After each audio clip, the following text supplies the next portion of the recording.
Welcome, everybody. All right, today we're talking about white collar criminals. Yes, white collar criminals, they are everywhere, believe it or not. Um, the psychology of white collar criminals really it involves an understanding of the number one, the motivations. Number two, it's really the personality traits that make up a white collar criminal.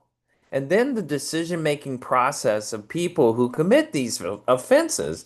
And there's some key factors, and they include a focus on material wealth, optimism bias about getting caught, egocentricity, potential difficulties in social and sexual relating, and certain personality traits like narcissism, Machiavellianism, psychopathy, as well as really low levels of consciousness and self-control that have linked to increased childhood a likelihood of engaging in white-collar crime. A lot of these people have impulsive traits, like people that have grown up with ADHD as a part of their character. They're highly intelligent, but they're highly impulsive. And so there's all kinds of craziness that makes up a white collar criminal. And it's really important to understand that if you run a business and you're hiring people, or if you're allowing yourself to be susceptible to somebody who controls your finances, or you're married to some psychopath who keeps things secret. The bottom line is we have to understand what this looks like, what a white collar criminal looks like, because I will tell you, there are a lot of white collar criminals in this world. As a matter of fact, if you look at the United States government over the past probably 100 years, if not more, there's been enormous white collar crime going on within the deep state of our government. Politicians taking advantage of stocks and taking advantage of businesses that lobby them to get their voting favors, and then all their little minions that they have hired within the government that do their bidding to line their pockets, to the point that they will actually have somebody running for president killed, or somebody who is the president killed, or somebody who is saying something about what they're doing and they want them killed, someone who reveals the criminal stuff that they are doing, and they're going to have them killed because they even control law enforcement. They even control parts of our FBI, our CIA, our Drug Enforcement Agency. Anybody that's willing to take a bribe is going to be contaminated. And believe me, we're all human. And so people have, oh, I got to put my kid through college and I don't have the money. And all of a sudden someone comes along and says, well, if you vote for me, or if you vote for what I want, or if you would like to vote for what I support, then guess what? I'll give you whatever amount of money to put your kid through college. And guess what? We have a white collar criminal now. The personality traits that make up white collar criminals is narcissism is a big one. People with high narcissism exhibit a sense of entitlement, a lack of empathy, a belief in their own superiority, and potentially justifying their actions. Usually, it's everybody else's fault but themselves. And that's what politicians do best. It's everybody else's fault but them. Oh, if I call someone a Nazi and you kill someone because I called him a Nazi, then it's not my fault. We have some crazy people in our government right now. We have some really crazy people in the Democratic Party right now. There is mental health issues all over the place. And guess what? They hire them and put them in these networks so people can sit there and go, oh, it must be normal that I have mentally disabled because I have mentally disabled people on television telling me how to be mentally disabled. It's sickening. So, what is Machiavellianism? That's another ingredient that's a part of white collar criminals entitlement. Machiavellianism is manipulative, strategic, willing to exploit others for personal gain. It's called nonprofits. There's a lot of those that are wrong and illegal, and little money pockets for people to hide their money and not be have to pay taxes. And then there's psychopathy. Psychopathic traits like impulsivity, A lack of empathy, a disregard for social norms can contribute to white collar crime. Now, like narcissists are very charming people. They are so charming that when they want something, they know how to manipulate everybody to get what they want. So they have a great, wonderful mask that they put on, but underneath it is a very contaminated human being. And they love to groom people to be codependent on them, by the way, like any politician that you would ever met. Then there's conscientiousness. While seemingly contradictory, some research suggests that high ranking white collar criminals combine low integrity with high conscientiousness. So they may be the great contributor to a church or a foundation, or they may have done something wonderful to hide what an ugly human being they really are underneath. Optimism bias. This is a cognitive bias that they often have. White collar criminals may overestimate their chances of success and underestimate the risks of getting caught. A lot of these are the idiots that are sitting around in their little sniper's nest, taking out people that they don't like and killing them or trying to kill them. They're stupid. They think they know everything, but they're really stupid because they don't understand that science and technology is far beyond their level of intelligence. But they think they are so godlike and so intelligent, and they're so sneaky, and they've done so much research on the internet to tell them how to do this crime, they'll never get caught. It's sad, but it's true. And guess what? They all band together and reinforce each other. White collar criminals actually hang together. Justification and rationalization. People, and this is why white collar criminals hang together, because people that are benefiting from white collar criminals also become criminals to reinforce getting the money that they're now addicted to from the white collar criminal. It's kind of like the drug kingpins that own all the little minions that distribute their drugs. Those everybody's making money, so we're all doing this and making money at it, so it's legal to us. Then there is justification and rationalization. It's another cognitive bias. People may rationalize their actions by believing they're benefiting from the company, that others are doing the same, and that the victim is somehow responsible. Well, if those stupid Americans wouldn't buy our drugs, then we wouldn't be selling them. We'd be selling something different. But since they're all so stupid and they love their fentanyl and they love their crack and they love their whatever methamphetamine, we're gonna provide it. Somebody's got to provide it and make money. Why can't it be us? And then there's the social and organizational factors, group dynamics like peer pressure, group think, desire to fit, in can influence individuals to participate in or overlook illegal activities. So let's think about it. So let's say your local drug dealer or your whatever drug dealer that's supplying a certain region of the United States with marijuana. Marijuana is a chemical that attaches itself, it implants itself in fat cells. Well, what is the fattest organ in your body? Your brain.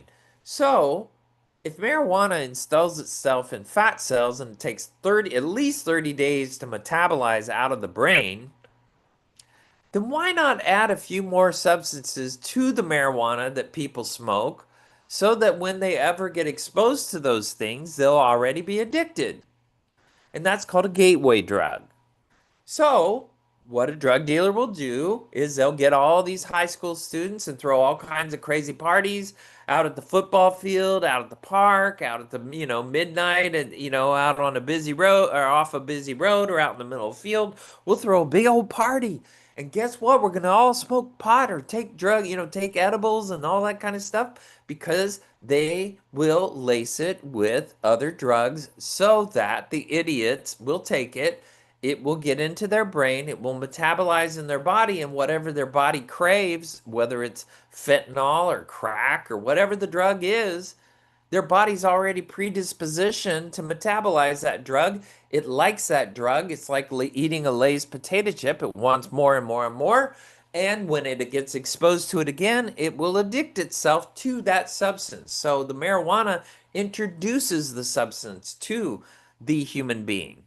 And so what do we have? Well, we got a bunch of idiot states run by liberals, of course, and then mostly liberals, and then there's some idiot conservatives that allow marijuana to be legal. And they have dispensaries everywhere. Well, who supplies it? You think OSHA is testing all the marijuana in the marijuana shops? It's not happening. So guess what?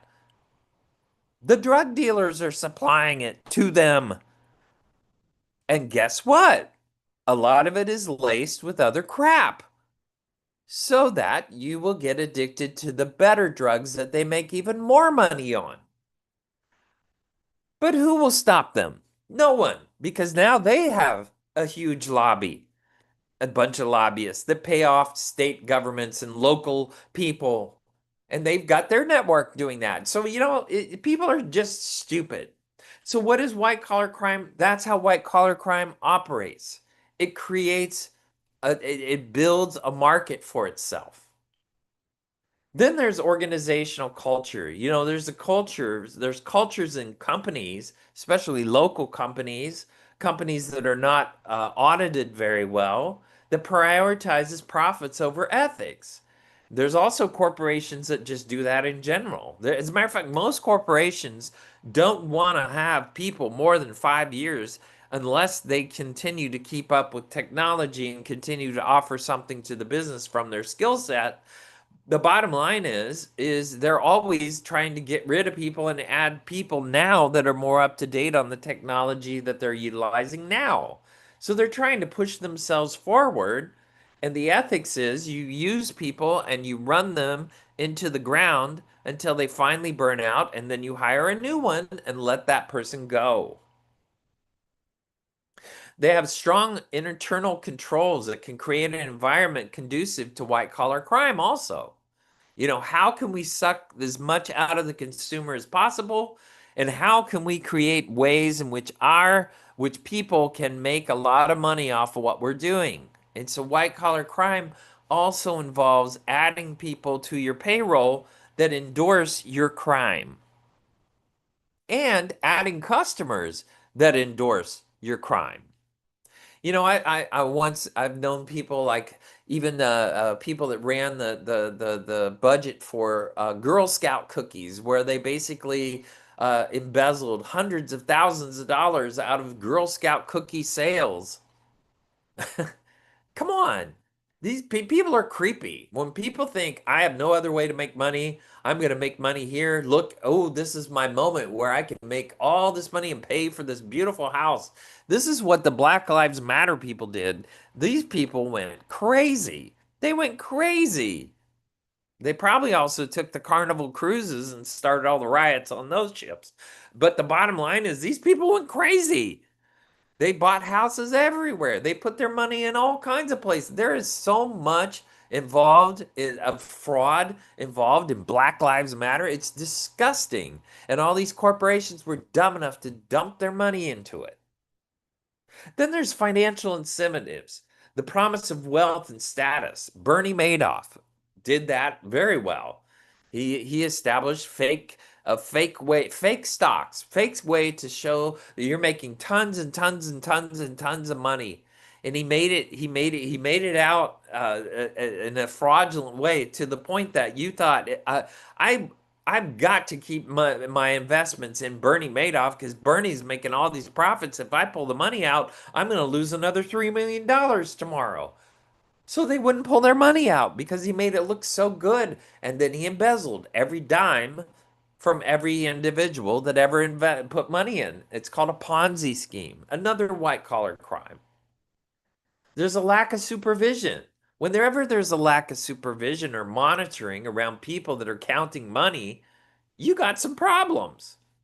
If these people are left unchecked and unaudited, there is a good chance there's going to be a bad seed. And that bad seed is going to see money, money, money, and they're going to take it. The band ZZ Top hired a couple of ladies to do their accounting back when they were the most popular band in the country. They had all these top hits. And guess what? They were touring and they were busy, they were doing all these great things.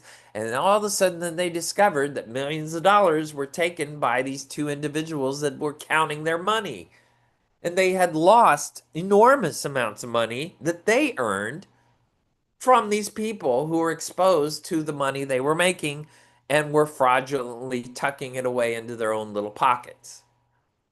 Political white collar crimes involve illegal acts, typically nonviolent, committed by people in positions of power within the government or related organizations. Crimes often involve corruption, fraud, abuse of public trust for personal or political gain.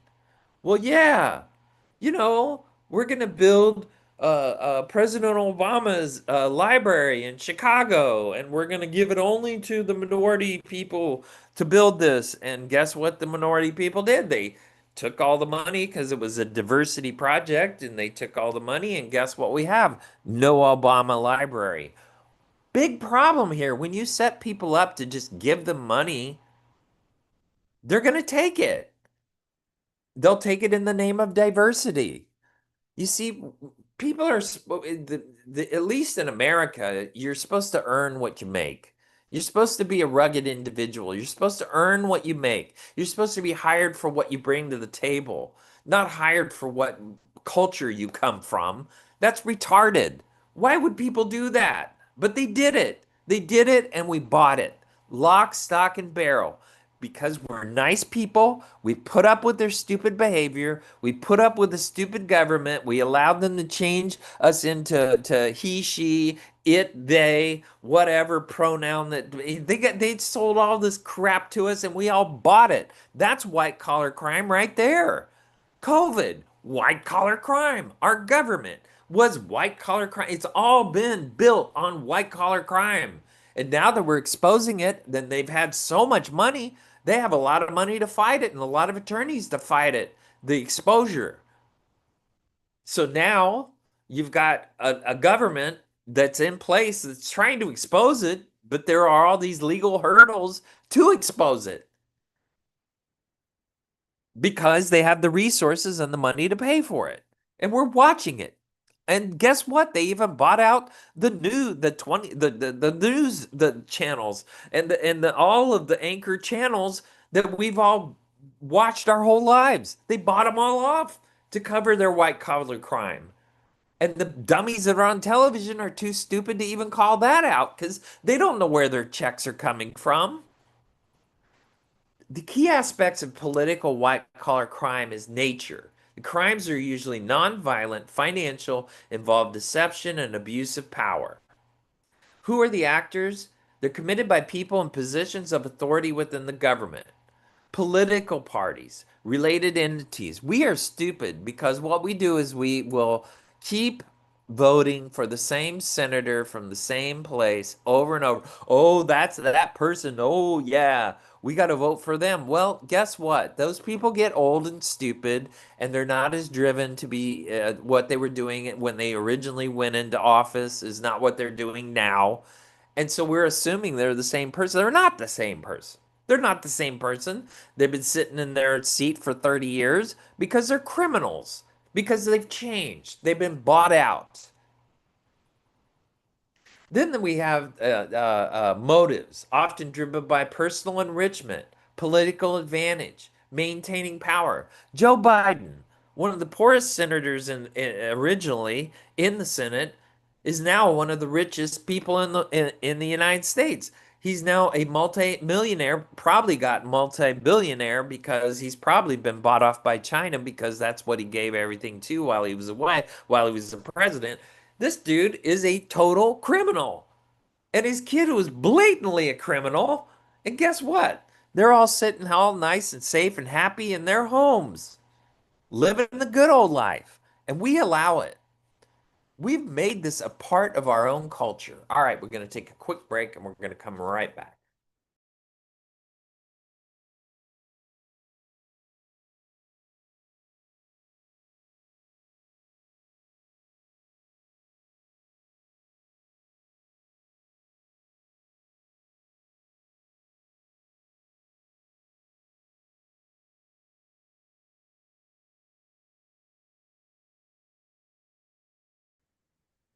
Welcome back, everybody. All right, we're talking about white collar crime. Political white collar crimes erode public trust. It undermines the rule of law. They use the law, they bend it in any way they possibly can. Politicians love to instill judges that will be in their favor, and they plant them all over our country in every way, shape, form, or fashion. Advocates that will cover their butts and buy whatever legal or illegal activity that they want to support. Money goes into their pockets. These dudes are stooges there to prop up the white collar criminal. And we watch it every day. We watch it every day. And guess what? On the internet, they've brainwashed tons of young people and old people to believe that they are the righteous ones. They are the ones trying to uphold the law when they are actually the freaking criminals. Desire for power and control. Some people engage in white collar crime just to have control, enhance their power and influence. They are egomaniacs. They want the power, they want the influence, they want the control. Understanding the psychology of white collar crime is crucial for developing effective prevention and intervention strategies.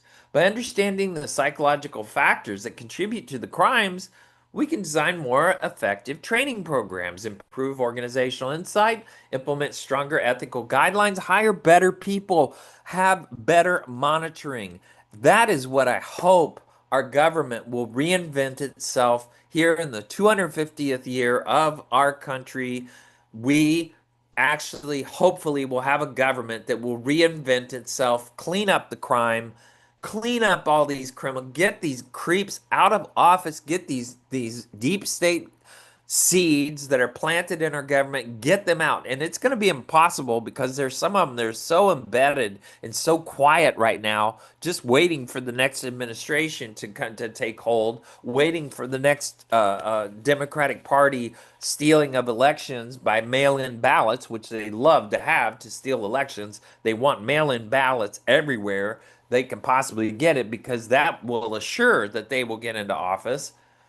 So the bottom line is they're just these deep state people, some of them are latently just waiting and waiting and waiting until somebody either calls them out or the next administration goes, "Ooh, we got some deep state people now. Let's use those folks to get some white collar crime and get some money in our pocket."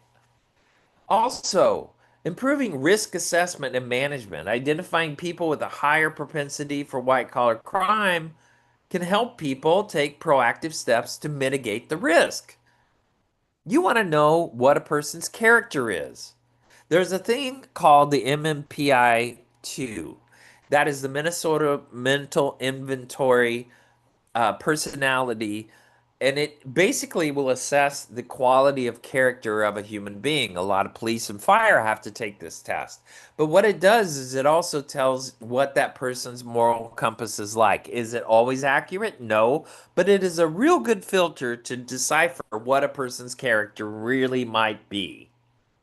Developing better treatment programs, psychological needs of white collar offenders can inform the development of tailored treatment and rehabilitation programs. We need to do a deep dive on these folks constantly because they constantly evolve, but they're a bunch of criminals and we need to understand how their brains are constructed so we know how to identify the patterns that tell us, hey, that's a white collar criminal. That's what they look like. You may not want to hire that kind of person. Government has coddled, accepted, ignored white collar crime because it has been white collar crime. It has stolen trillions of dollars from the taxpayers. They have put us in the deepest debts. They have put us in the worst possible place for the next generations to come. They don't care. They just want money for themselves and their little stoogey kids, Generation Z, sitting in their basement eating their potato chips and sitting on the internet corrupting kids' minds. The term white collar crime has been associated with educated affluent ever since it was first coined in 1939 by Edwin Sutherland, who was a criminologist. And he defined it as criminal committed by a person of respectability and high social status in the course of his occupation. White collar criminals have been around forever.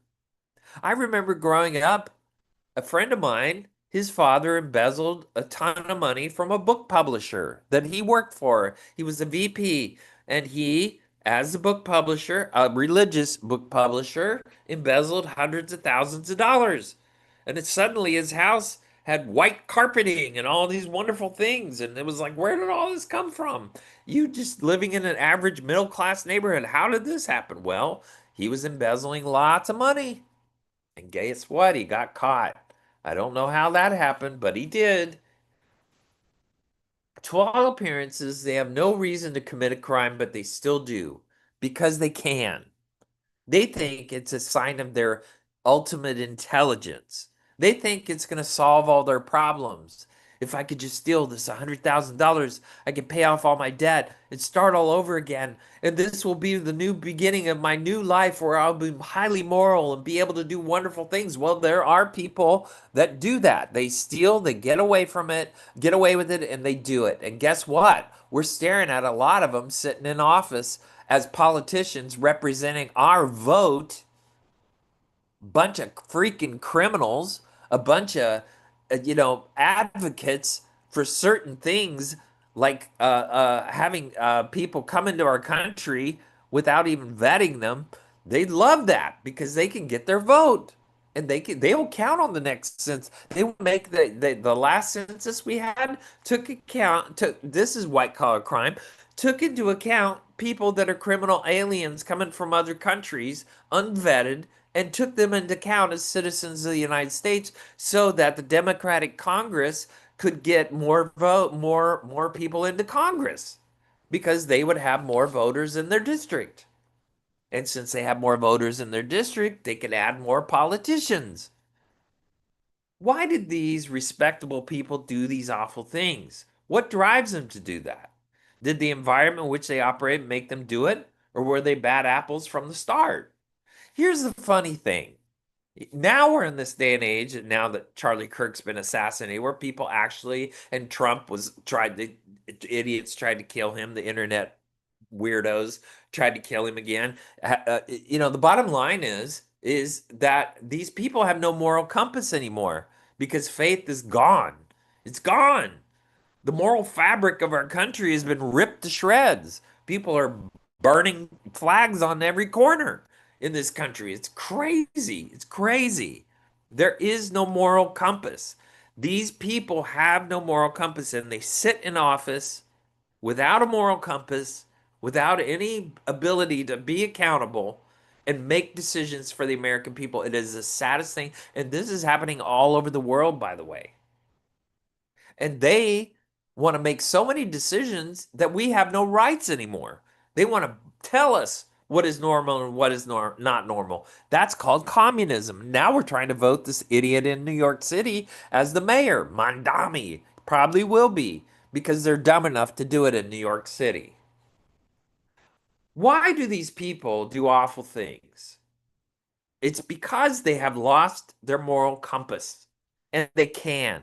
They do it because they can, and they do it because it's a game they feel they can win. The conceptual framework commonly used in auditing to help explain the reasoning behind people's decision to commit fraud, there's major forces at work. Pressure could be financial. It could be their wife that wants another vacation or wants a new house, a bigger house, or a better car, or whatever it is that they think they're entitled to. Opportunity and rationalization. These are what make up white collar crime. If we take pressure, the question becomes whether a company has strict parameters in place so that people are deterred from committing a crime, even if they want to do so. However, it may be that these people operate in ethically challenging environments where a certain amount of deviant behavior is accepted. There's some corporations that are so stupid, they'll hire a salesperson, they will pay them anything to do the job. They will give money They will, if that salesman has been successful, they will do anything to prop that salesperson up. They will do anything because that person is a good salesperson. They'll pour money into people like that.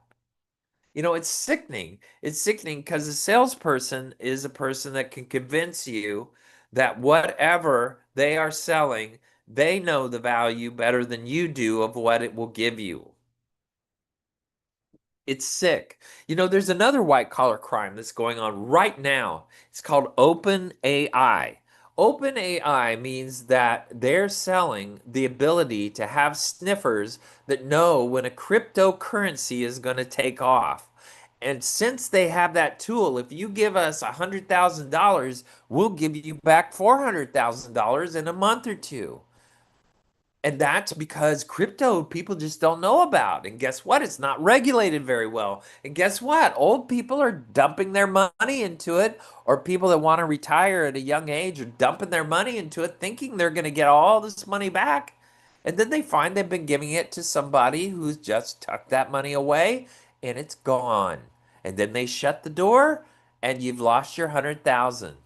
It's sad, but a lot of people are doing this because they think, well, it's crypto. You guys must know something about it that I don't. You got these sniffers and AI is pretty smart, so maybe it's probably something that's really going to benefit me. And oh, there's a testimonial from five people that have done this and made themselves millions of dollars in 5 weeks.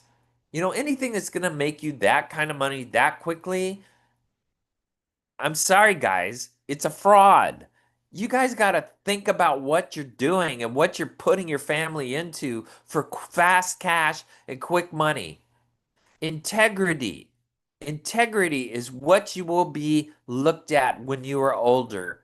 When you are wiping your own butt in a nursing home and nobody's showing up, that means you did not manage your integrity. People that want fast money, not earn it, those people lack integrity. You have to understand their moral compass means that their financial pressures that they put themselves under, their bad mistakes they made in their life, they want to make it up, make it up. They want to go to Vegas and place a bet and win that jackpot.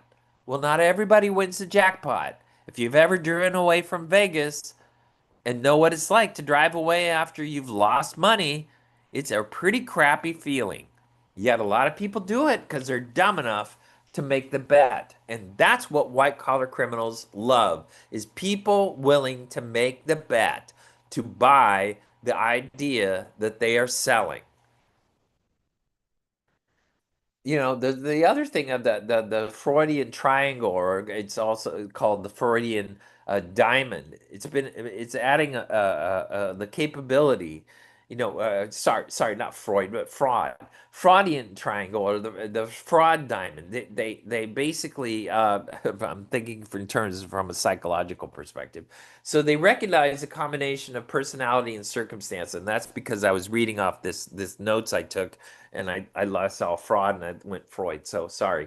But there's a delicate dance between situational forces and personality dynamics. It explains why people like Madoff ended up as white collar criminals. Greed is a factor. There's a social aspect connected to white collar crime. They want to have success in life. They want to be looked at as highly successful. They want something that reinforces how intelligent they look. They want to have the house on the hill that everybody wants to buy. They want to be that person that has figured out how to be the most successful person. And other people look at them and go, "Man, I want to be that. I want to do what you're doing." And oftentimes, if you ask a white collar criminal what they're doing, they're going to say, well, I invested in this or I did that. Well, guess what? They're going to cover up what they're doing, and whatever they're going to tell you they're doing is going to be what normal people are doing. That's why you can tell they're white collar criminal because they're being successful, but all their friends around them are not quite, the people that are unaffiliated with them but know them are not quite as successful as they are because they can't duplicate what that person's doing. That is a sign of white collar crime. This narcissistic disposition of white collar criminals can get caught up in the fact of how easy it is to transgress that they don't think about what might happen if they get caught. The reason they think this way is related to narcissistic disposition, which is very high in our society today, where people hide their narcissistic, selfish tendencies, blame everybody else for the problem. This generation cannot stand taking accountability for anything. Narcissistic crime happens as easy as watching ABC, NBC News, CBS News.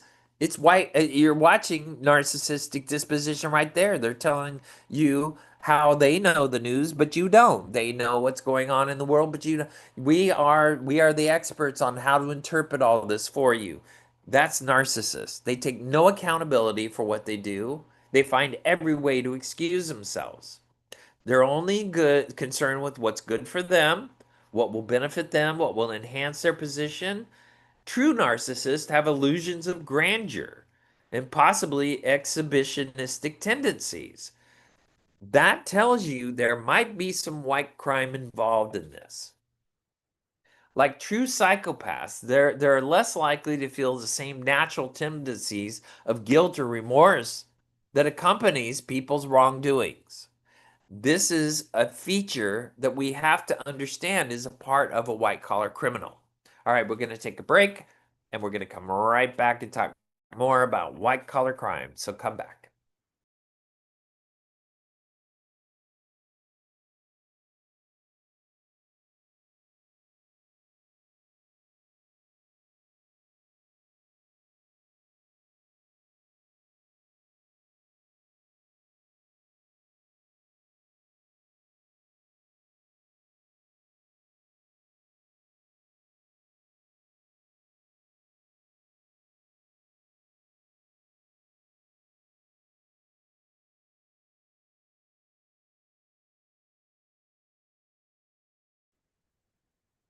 Welcome back, everybody. We're talking about white collar criminals. The neurocriminology is another aspect where white collar crime has been viewed by criminologists that have resorted to neurological studies, particularly looking at the functioning of the amygdala, which is a part of the brain that basically drives the fight or flight response, where empathy and emotions are also processed. And the brain scans, the MRIs, have shown that psychopaths tend to have an undersized amygdala and significantly weaker connections between the region of the brain associated with evaluating rewards and the basal forebrain and the region associated with decision making.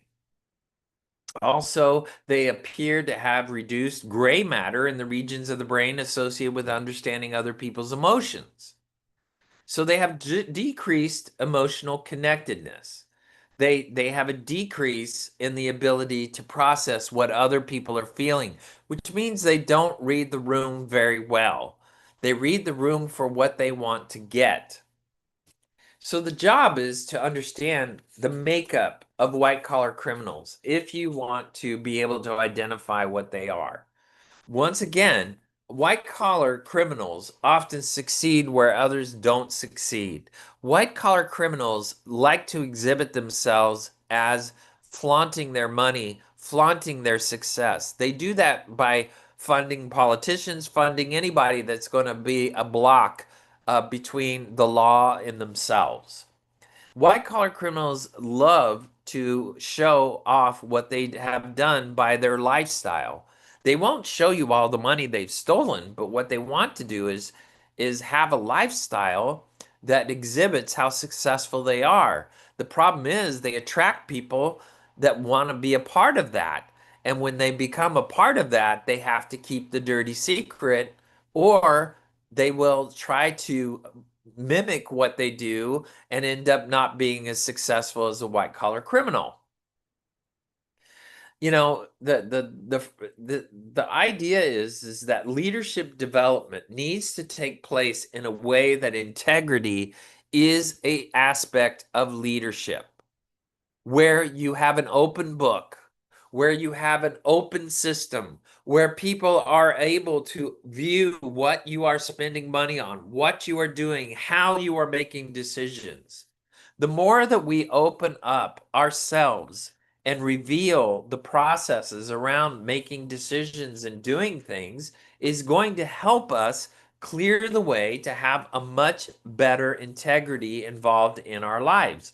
The other thing is the utilization of AI is also help artificial intelligence is also going to be a big help because it can track white collar crime. It can track where humans don't track how people are spending their money and what they may or may not be doing. It can throw red flags of patterns because you could put an AI in a, let's say, in a corporation, you could put AI into your computers that will sniff out that people are spending money in an improper way or using money in an improper way.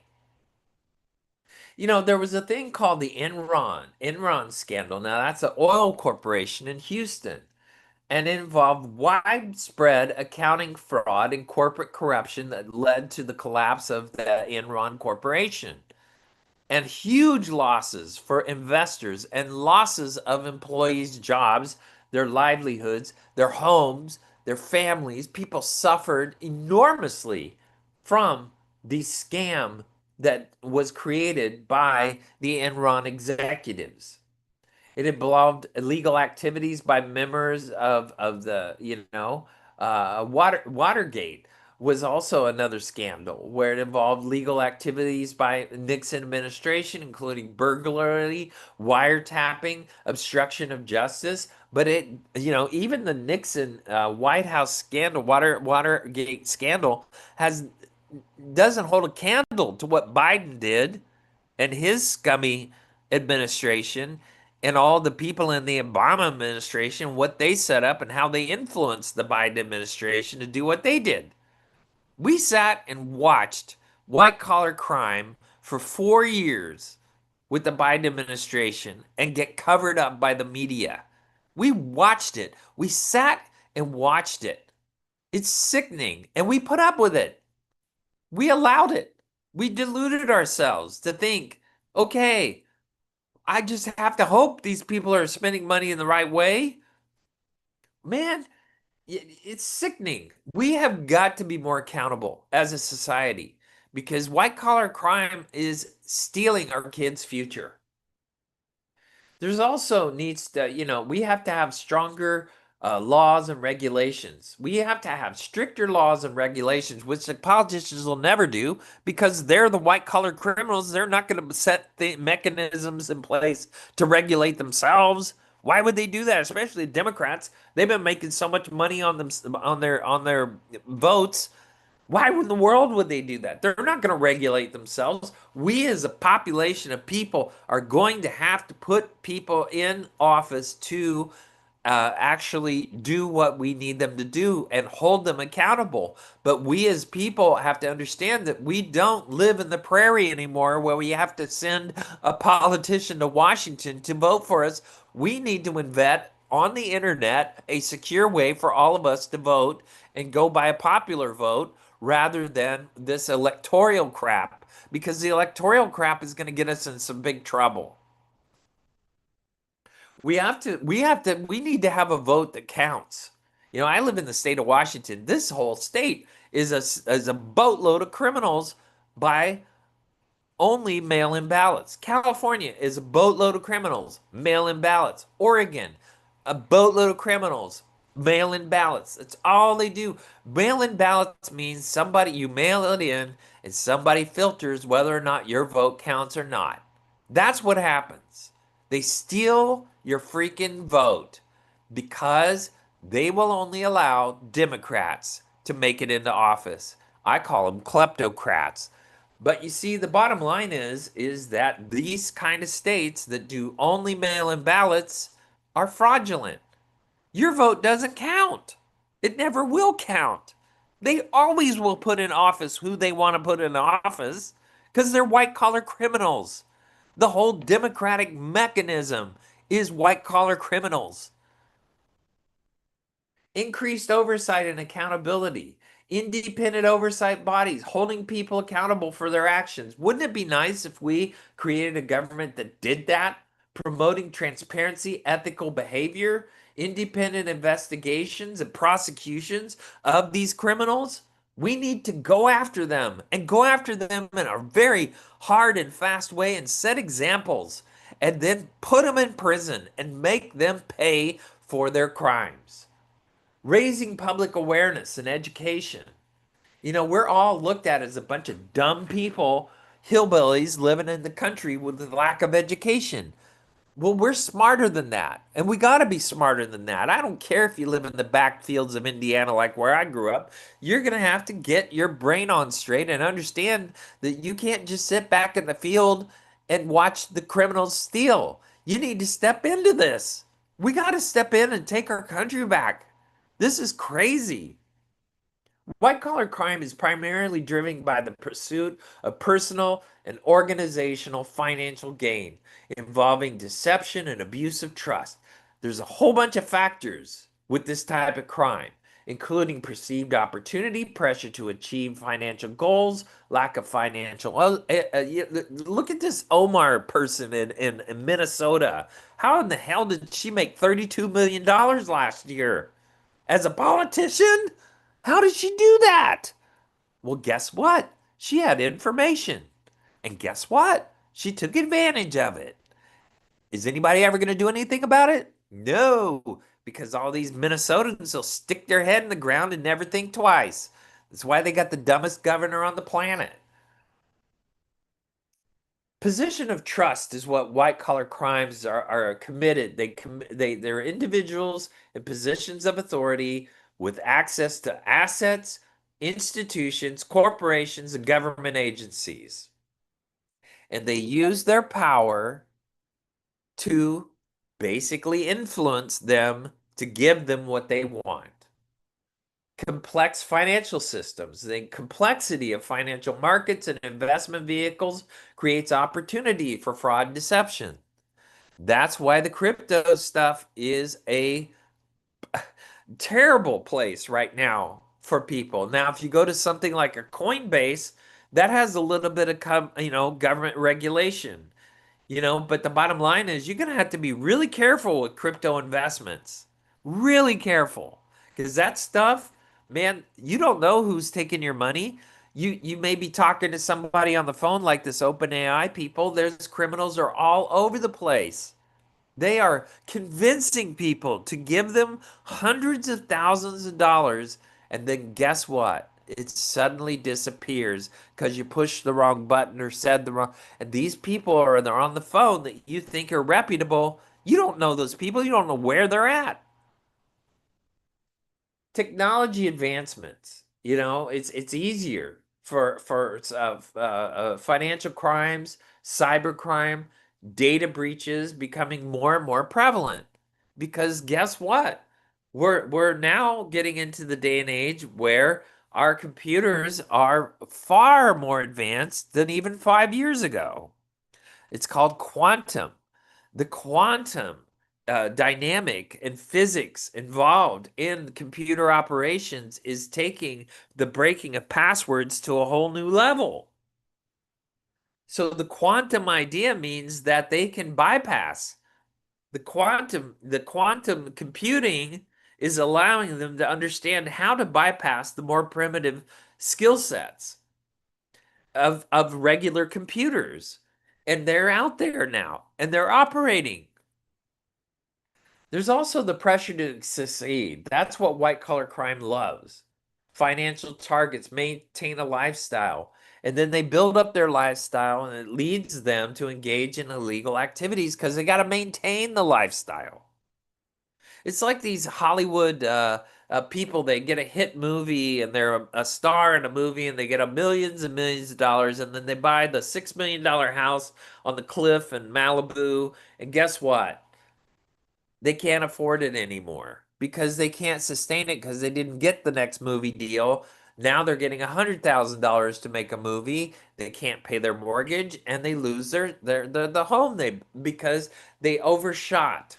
They overshot. And we have to be very careful about how we make money and what we do because once you start spending a lot of money, you're going to have to make a lot of money to continue doing what you're doing.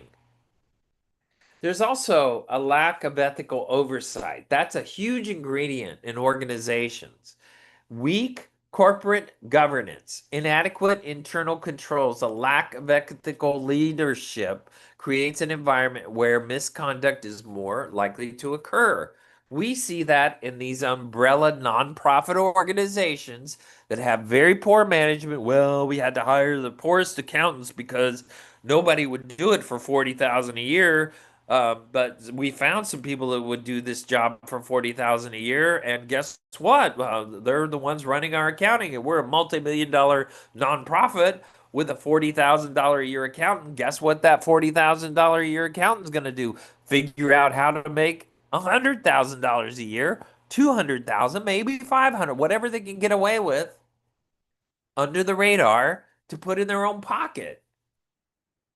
There's also competitive pressures. Intense competition in business leads unethical practice. Companies trying to gain advantage, stealing ideas from other companies like like the Chinese have done across the world, stealing patents from from patented things, ideas that have been created and spent tons, millions of dollars to create something, and then the Chinese just replicate it without and steal the plans and steal the ideas and go do it on their own for nothing.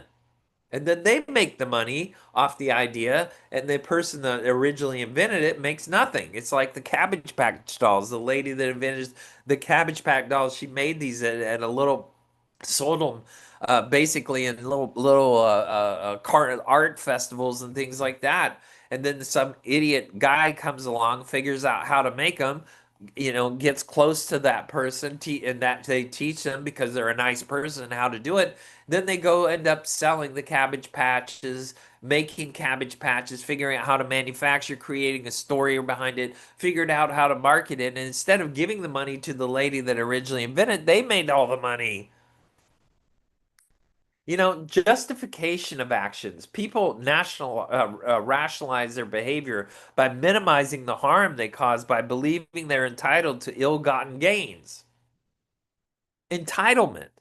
That's another horrible human feature. They also dehumanize the victims. They view their victims as people that are less than, people that are stupid, like the lady that invented the Cabbage Patch dolls. People love those things. But then this other guy that manufactured a different one because she didn't patent it, basically what he did was took advantage of her. But he never acknowledged her talent. He never acknowledged her skill. He never acknowledged he stole the idea from her. He just did it. And understanding the causes of white collar crime is a crucial to developing effective prevention and mitigation strategies. We have to have ethical decision making if we don't want white collar crime, financial literacy, secure personal information, whistleblower protection, due diligence, meaning we have ethical people following the money. This is a huge part of our lives, and it's going to be bigger and bigger because we live in our heads. We don't live in our bodies anymore. We don't use our bodies. That's why we're fat and ugly. We don't use our bodies. We only use our brains to make money. And the more and more we do that, the more white collar crime is going to become prevalent. That's our show. I want to thank everybody for listening. I love hearing from you. You can do that at our webpage at libsyn.com or voiceamerica.com. Dr. Gary Bell's Absurd Psychology. If you want to make crime pay, become a lawyer.